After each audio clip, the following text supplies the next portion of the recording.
12वें घर से दैन्य योग कैसे बनता है। मुझे बहुत खुशी है कि आपने छठे घर से और 8वें घर से जो दैन्य योग बनता है उसके बारे में देखा, वीडियो में कमेंट में पूछा और लाइक किया। बहुत बहुत उत्तम, बहुत बढ़िया।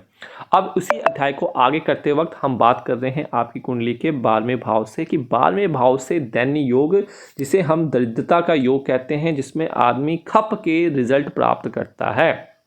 तो अगर आपकी कुंडली में बिल्कुल उसी प्रकार से जैसे हमने छठे और 8वें की बात की थी, 12वें घर का मालिक, अगर आपका 12वें घर का मालिक, जिसे हम द्वादशेश कहते हैं, लग्नेश के साथ एक्सचेंज हो जाए, आपके दूसरे घर के साथ एक्सचेंज हो जाए, मतलब दूसरे घर का मालिक आपके लग्न में आपके 12वें भाव में बैठ जाए, 12वें घर का मालिक आपके दूसरे घर में बैठ जाए। यही चीज़ आपने तीसरे घर पे देखनी है, चौथे घर पर देखनी है, 5वें घर को देखनी है। यही चीज़ आपको अपनी कुंडली के सप्तमेश में देखनी है, नवमेश में देख ली है, आपने दशमेश की देखनी है और एकादशेश की भी देखनी है। अगर इनमें किसी के साथ भी किसी भी प्रकार का एक्सचेंज होता हुआ आपको दिख रहा है तो यह एक तरीके का दरिद्रता योग बनेगा और निर्धनता का योग आपका बनेगा।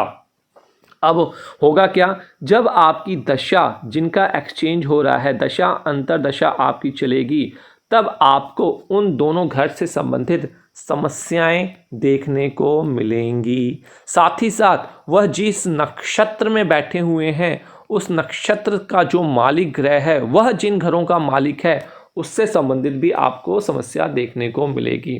तो यहाँ पे आप एंजाइटी लेवल जो होता है वो बढ़ जाएगा, आपका डिप्रेशन लेवल जो होता है वो भी आपका बढ़ जाएगा। खाना खाते वक्त भी आप कुछ ना कुछ सोचते जाएंगे, ऐसा आपको लगेगा। अगर आप नहीं अपने चार्ट में देख सकते, अगर ये एक्टिविटी आपकी ज़िंदगी में हो रही है तो कहीं ना कहीं इस प्रकार का दैन्य योग आपके चार्ट में बना हुआ है। और ये दैन्य योग सिर्फ और सिर्फ आपका ये जो एक्सचेंज हुआ है इसी लग्न चार्ट में ही नहीं, अगर ये किसी भी डिविजनल चार्ट्स में बन जाता है, मून चार्ट में बन जाता है, सूर्य चार्ट में बन जाता है, किसी भी प्रकार से, तो यह आपका एक दैन्य योग की कैटेगरी होगी। अब करना क्या है भाई, आपको जिनका एक्सचेंज हो रहा है उनसे संबंधित ग्रहों का आपको दान करना है। सिंपल सा तरीका है, और दान के लिए लाखों हजारों रुपए खर्च करने की आवश्यकता नहीं है। आपके घर पे सामान होता है, आप उसी से ही दान कीजिए। अगर नहीं पता है तो आप हमारे वेबसाइट से और हमारी ज्योतिष घर ऐप को डाउनलोड करके वहाँ से भी देख सकते हैं। दूसरा, आप इनका बीज मंत्र कर सकते हैं। अब ये बीज मंत्र भी आपको हमारी वेबसाइट पे दिया हुआ है हर ग्रह के हिसाब से। तो जिनको कुंडली समझ में आती है, जो वीडियो देख रहे हैं, उनको पता होगा कि ज़िंदगी में हमें कौन कौन से ग्रह किस किस घर को रिप्रेजेंट करते हैं, आप वहाँ से देख सकते हैं। तो ये सिंपल तरीका है, आप आसानी से इनके उपाय कर सकते हैं। तो दैन्य योग था, यह दरिद्रता का योग है, दशा अंतरदशा में ही तंग करेगा। किसी एस्ट्रोलॉजर ने, किसी पंडित जी ने अगर आपको डरा दिया है तो डरने की आवश्यकता नहीं है।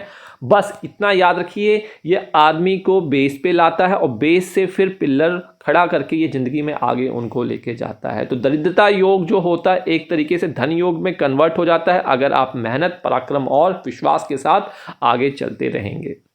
तो यह था आपका दैन्य योग, छठे भाव से कंप्लीट हो चुका। आपका मैंने बता चुका हूँ 8वें भाव का भी और 12वें भाव का भी बता चुका हूँ। इंग्लिश वर्जन भी आपको जल्द से जल्द उपलब्ध करा दिया जाएगा। यहाँ पे इजाज़त दीजिए, डिसिप्लिन बना के रखिए, सब कमेंट से बचिए। किसी प्रकार की सहायता तो ऐप और वेबसाइट से ही संपर्क करें और इंस्टाग्राम से। नमस्कार।